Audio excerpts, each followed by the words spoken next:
Bismillahir-Rahmanir-Rahim. Allahumma salli ala Muhammad wa ala alihi wa ashabihi ajma'een. Assalamu alaikum wa rahmatullahi wa barakatuh. Previously I spoke to you about Neo-Salafis. Today I will present to you another group who are completely opposite to the Salafis in regards to Sufism. This group is known as the Barelvis. Their leader was Ahmad Riza Khan. He was from India, from an area called Bareli. And from this area, Bareli, the title Barelvi is derived from it. So it is a nisba, an association to the area. So the Barelvis actually don't call themselves Barelvi, as they don't like to restrict the title to a region. So they actually call themselves Ahl Sunnah wal Jama'ah. Before I continue, I would like to make a disclaimer. The purpose of this short series on Neo-Salafis, Barelvis and Deobandis is not to justify or criticize any movement. The objective is only to inform the general public of the key differences between these different groups in order to increase awareness and limit any kind of confusion, especially when seeking fatwa from different ulama of different movements. Prior to British colonization of India in the 19th century, there were no groups identified as Ahul Hadith, Barelvis or Deobandis. Ahul Hadith and Deobandis were reformist movements of the 19th century. Although they had classical influence, yet these groups were embedded in modernity as they were created in the modern era due to the modern situations they faced. As for the Barelvis, they did not form a group to bring about any sort of change or reformation. The Barelvis were actually the majority of the Indian Muslims at that time, and their normative practices were embedded in excessive Sufi rituals. These excessive Sufi rituals were strongly criticized by the Deobandis and the Ahlul Hadith. So the followers of these excessive Sufi rituals, they felt the need to defend themselves.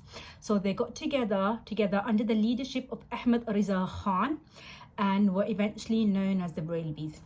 So in brief, Barelvis were the majority of the Indian Muslims who got together to defend their normative practices against Ahl Hadith and the Deobandis.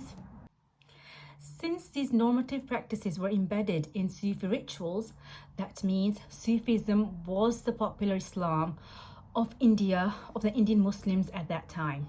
And even now, the majority of Muslims in the subcontinent, in India, Pakistan and Bangladesh, have somewhat inclination to Sufism. One of the reasons for Sufism to become the popular Islam of India at that time was because Sufis played a key role in preaching Islam in India. And one reason they attained such a success was because of the establishment of many khanqahs. Khanqahs were places where the Sufis would teach, and disciples, travelers, anyone was allowed to come and stay in those places, and they would get lots of free food. People from all backgrounds, all religious backgrounds were welcomed. So because of these khanqahs, many people converted to Islam.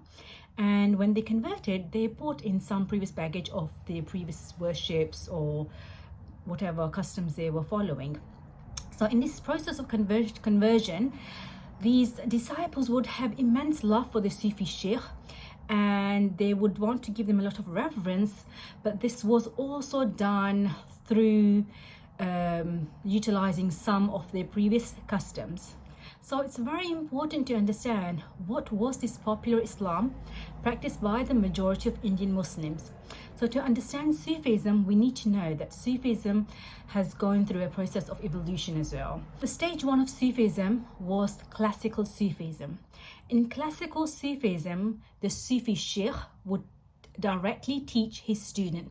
So there was a relationship of a teacher, a direct teaching was happening, and the Sufi sheikh would teach the student to attain direct connection with Allah. Then we move on to stage two. In stage two, many khanqahs were established, and as I've mentioned previously, khanqahs welcome people from all backgrounds, travelers, disciples, anyone, and they would give lots of free food. So many people were attracted to Sufism. Then around the 12th era, this is our phase 3. In this phase, Sufism became quite popular, and there were way more disciples than the Sufi sheikhs.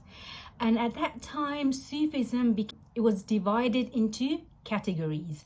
So there were many silsilas or tariqas. So we had different type of tariqas like Naqshbandis and Shadiris, all these different tariqas. So that the beginning of the silsilas was around the 12th century. Then in phase 4 was during the Ottoman era, and that's when Sufism became extremely popular.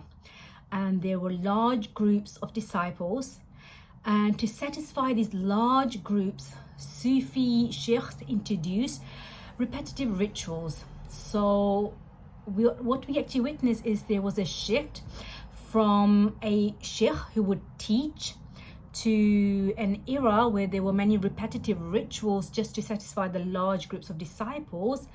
And then later on that turns into another decline of Sufism, where Sufism became more about a mediating sheikh. So the sheikh was a mediator between the disciple and a senior Sufi.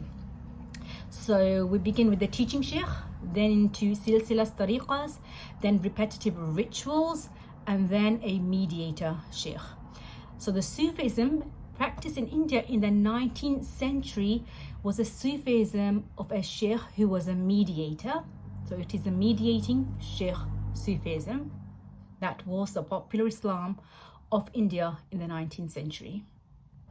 Now that we've understood the type of Sufism practiced in India in the 19th century by the majority of the Indian Muslims, let's move on to some of the theological points of the Barelvis, because the theology is also connected, has some sorts of connections to Sufism. So they believe in a Sufi doctrine called Nur-e-Muhammadi. Nur-e-Muhammadi means that Prophet Muhammad sallallahu alaihi wasallam, he was created from Nurullah, from the light of Allah. And this Nur of Prophet Muhammad ﷺ existed in the world from the very beginning of the creation. So according to the Barelvis, the Nur of Prophet Muhammad ﷺ it's everywhere in this world. So that means because his Nur is in the world, he himself is also present in the world. So then this leads us to the second theological point, which they call hazir wa nazir. Hazir means present. So Rasulullah ﷺ is present in the world because his Nur exists everywhere in the world. So he himself is present in the world. So he's hazir. Now the Quran also tells us that Rasulullah ﷺ is a witness. So he is a nazir. And to be a witness, you need to be present. So according to the Barelvis, Rasulullah ﷺ, he is present in this world. He listens to us, he hears us, and he is a witness over all of us. Then moving on to the third theological point is that Rasulullah ﷺ, according to the Barelvis, has Ilm-ul-ghaib. Ilm-ul-ghaib means the knowledge of the unseen. And they believe that Allah Ta'ala selectively chose Rasulullah ﷺ and gave him the knowledge of the unseen, of the past, the present, the future, all the knowledge of the unseen. And because Barelvis have this immense love of Rasulullah Sallallahu Alaihi Wasallam, which actually all groups do, everyone has love of Rasulullah Sallallahu Alaihi Wasallam, but everyone just manifests that love through different means. So for Salafis, that manifestation of the love of Rasulullah Sallallahu Alaihi Wasallam is in the form of strictly adhering to the Sunnah. As for the Barelvis, it is through these theological beliefs that they have. So now, because they have so much love for Rasulullah ﷺ, they love all his descendants and they show immense respect to them. His descendants are known as the Sayyids. So the Sayyids have a lot of respect in the subcontinent. And also because of this love, they celebrate the maulid of Rasulullah sallallahu alaihi wasallam. Salafis also, not Salafis, the Barelvis, they also believe in something called tawassul. So tawassul is to use someone as a wasila, as a means through whom you gain a favor from Allah. Wasila is someone who's very close to Allah Ta'ala. So tawassul is divided into two categories, where you ask someone who's alive to make dua for you, and everyone agrees that's permissible. For example, Aisha asks Maryam, "Oh Maryam, can you make dua for me?" And Maryam would be the wasila who makes dua for Aisha, and that's permissible. The second type is tawassul through the dead, and this is the disputable matter. As for the Barelvis, this is permissible, so they do seek wasila, tawassul, through most of through all the dead Sufi sheikhs. They say it's permissible. Tawassul is actually a very long topic, and I can't really discuss it here. It is another lecture on its own. For Barelvis, there is a hierarchy they follow. So right at the top, it's Muhammad sallallahu alaihi wasallam, and right at the bottom of this chain, it's the disciple. So if the disciple wants to strengthen their connection with Rasulullah sallallahu alaihi wasallam, they have to go through a chain of transmission, and this chain of transmission includes many Sufi sheikhs and peers. Over time, the disciple would achieve a state of complete absorption in his peer or his Sufi sheikh, and the barakas of the Sufi sheikh are also transmitted to the disciple. This state is called fana fil sheikh. And through this fana fil sheikh, this chain of transmission continues and it doesn't stop.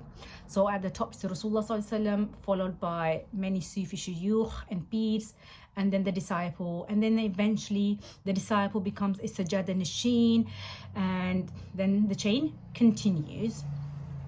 Barelvis also believe that the blessings, the barakat of the Sufi sheikh, they continue even after his death, and they surround his shrine, and that's the reason why they would have an annual pilgrimage of the Sufi shrine, and they would celebrate Urs.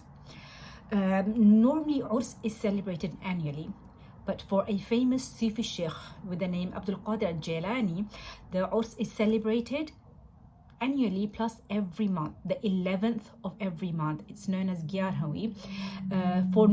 Normally the annual Urs, the disciples would go to the Sufi shrine, but as for the Gyarhawi, it is celebrated, in your house, wherever you are. You don't have to go to the Sufi shrine.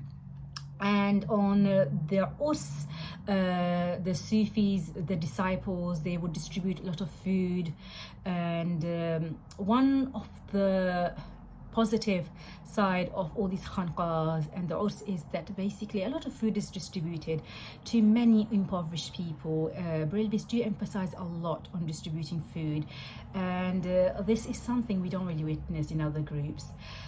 So this does attract a lot of poor people towards Sufism. Barelvis, they also believe as long as there is no hadith contradicting the customary practices, then that customary practice is valid.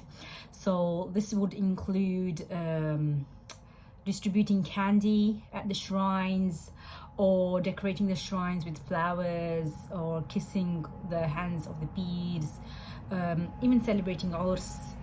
And in terms of fiqh, Barelvis do follow the Hanafi school of law.